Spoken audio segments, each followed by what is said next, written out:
Good morning, good afternoon, good evening, boys and girls, and all ships at sea.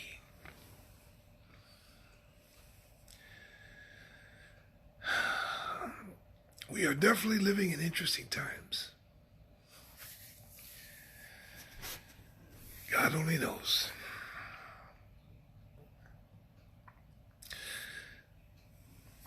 For those that are in the peanut gallery of life, whom I know and care about, a little bit about me. I'm a minority, see? And I've had a nightstick upside my head more than once. But I was a knucklehead kid. Now, granted, my pop, may he rest in peace, had a house in Patterson, New Jersey. Prior to that, we lived in the Bronx. Before I got after we moved from the Bronx, we lived in the Alabama projects. It wasn't a ghetto back then.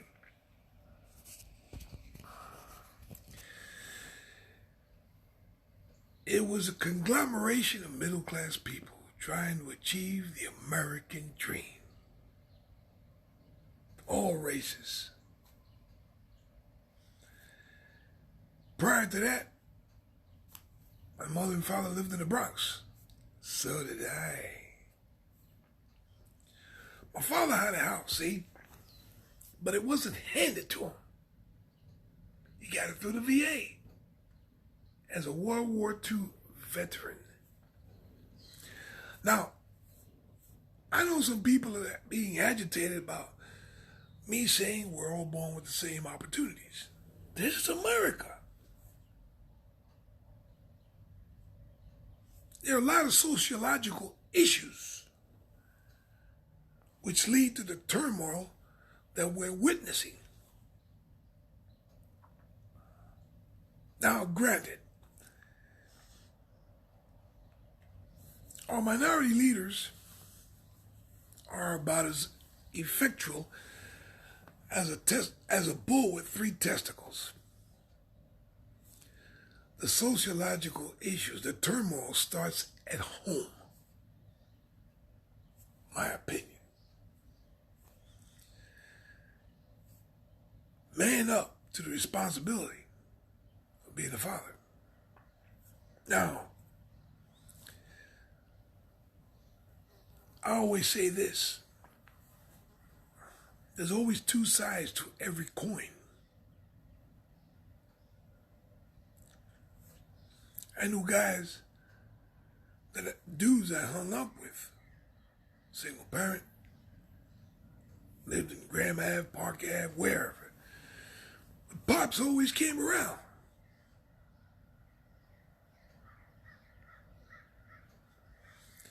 To see what the children were doing, his children. Today's society, it's different. You got numbnuts walking around showing their BVD boxers.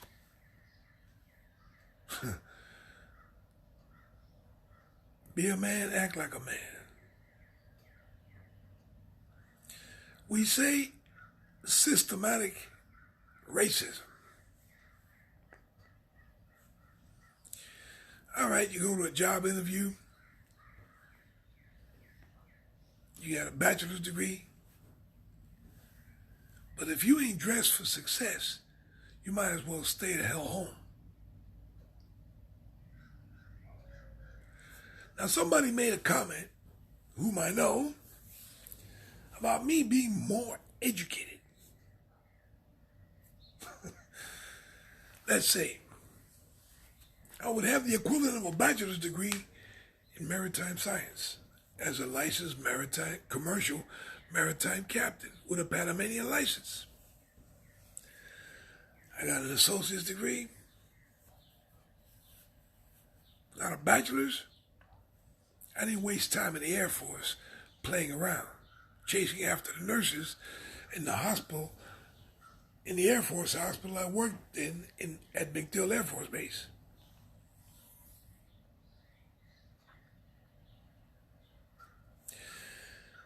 But the best education to surmise the United States culture is living outside of the United States. I've lived in Gambia, Nigeria, Morocco.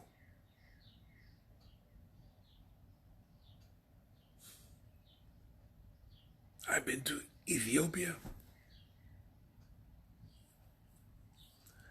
And a few other spots I ain't going to mention.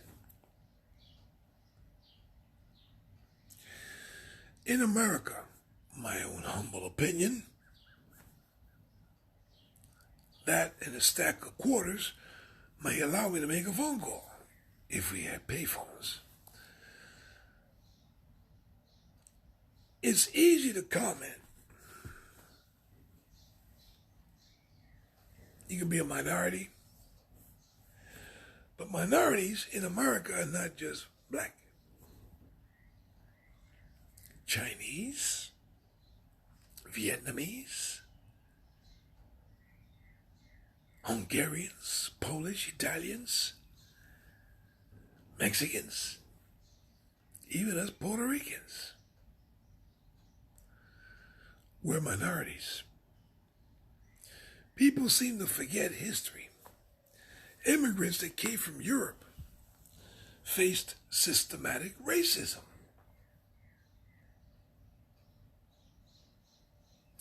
My father used to tell me he grew up in the Bronx on Kelly Street.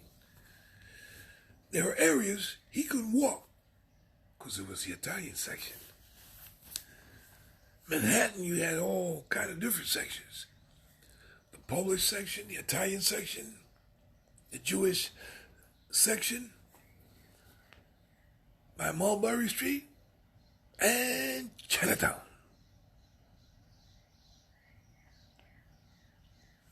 You walk to the wrong area, you get your ass kicked. The destruction of property, whether it's public or private, sucks. Bunch of idiots. Looting and rioting isn't going to solve the problem. Voting? Well, that's a big question mark. Unless you develop a system where every American citizen, parentheses, citizen, votes. Have a machine, vote, and what do? You sign and give a thumbprint. Beep. That's how you can have a legal and honest election in this country.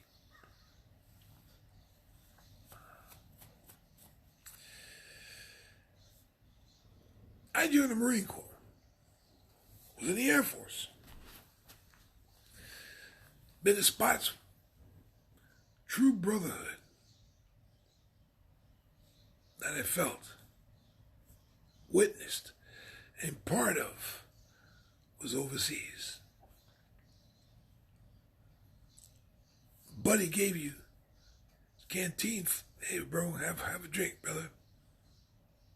Black, white, red, blue, pink. Didn't matter. He was a fellow Marine. Brothers, in the true sense.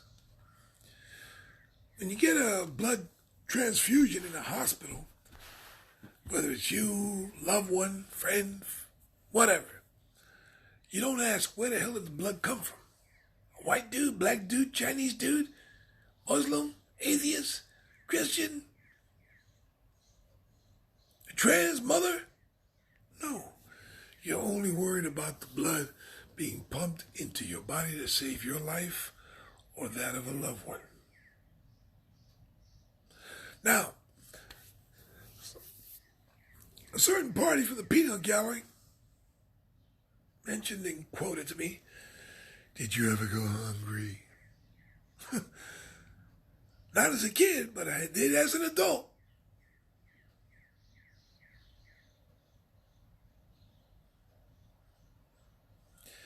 Did I ever get stopped over racial profiling?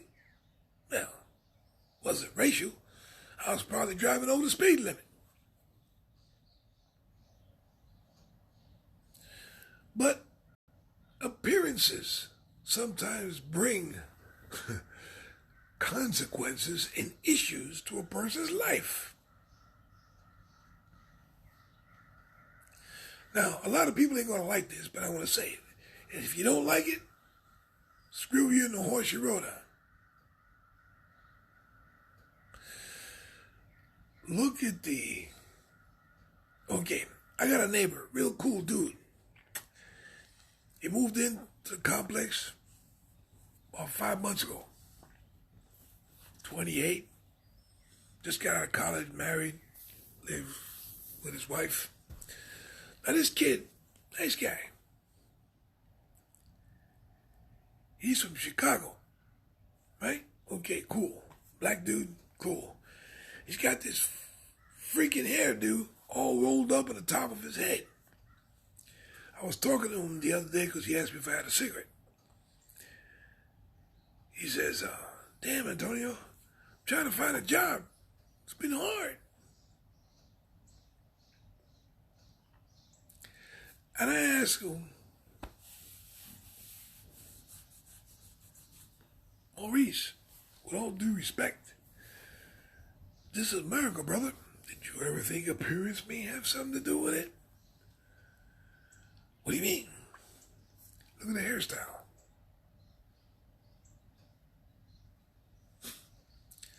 Appearances, brother. Appearances have a lot to do with it. Like the old axiom, dress for success. Okay. And I saw him about a couple of days later. He got a job. Now, the funny thing about it, this numbnut had these, what the hell you call them? Where they're braided into the hair, give him that look.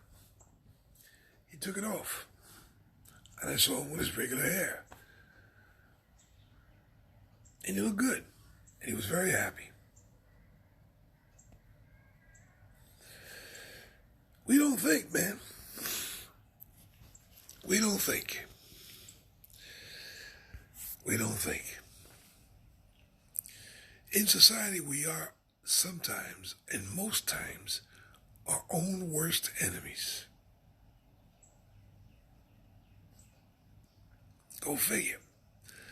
Now, somebody from the peanut gallery made a mention, well, you're 70 plus and still working. I'm 66 and I ain't working, Jack.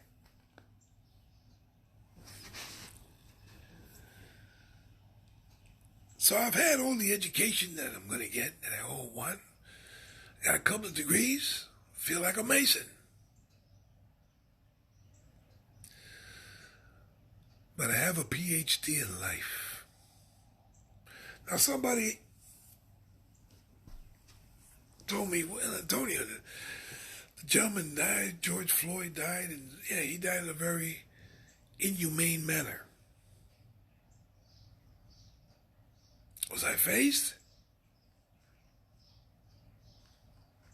No, not really. But understand, I've been immune to death. I've seen too much of it. And in my life, I sort of brought many individuals to their own death. But we won't talk about that. But the way this man died was unjust. Very unjust. But the sad part about it, George Floyd's death is not going to be the last. Unfortunately. Rioting and protesting, destroying statues, I'm going to tear down a Robert E. Lee statue. Jesus Age Christmas. You're bitching and moaning and complaining about shit that happened over 100+ years ago. It's history. Get over it. My great-grandfather worked as what they call a campesino, farmer, for the American Sugar Company in Puerto Rico, cutting sugar cane, company store, company housing. We're not immune to it. No one is. It's an unfortunate aspect of human life. A sad aspect.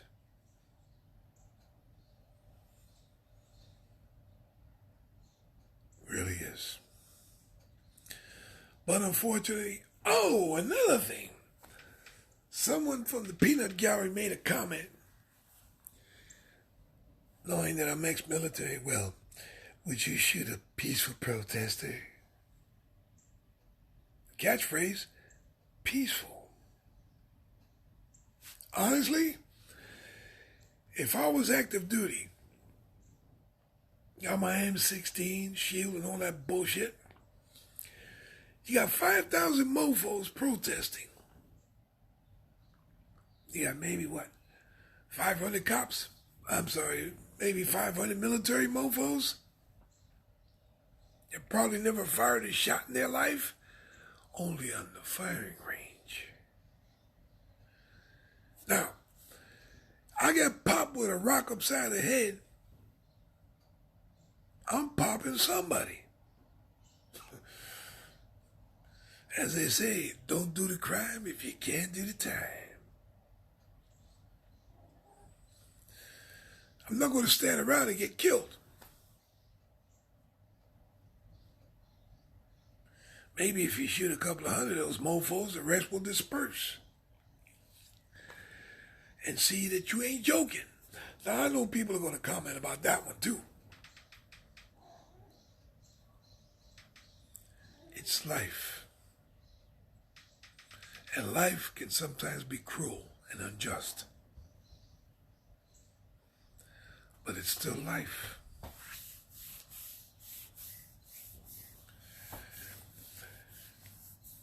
I'm going to end this with one unique comment to someone in particular. My DNA was very good.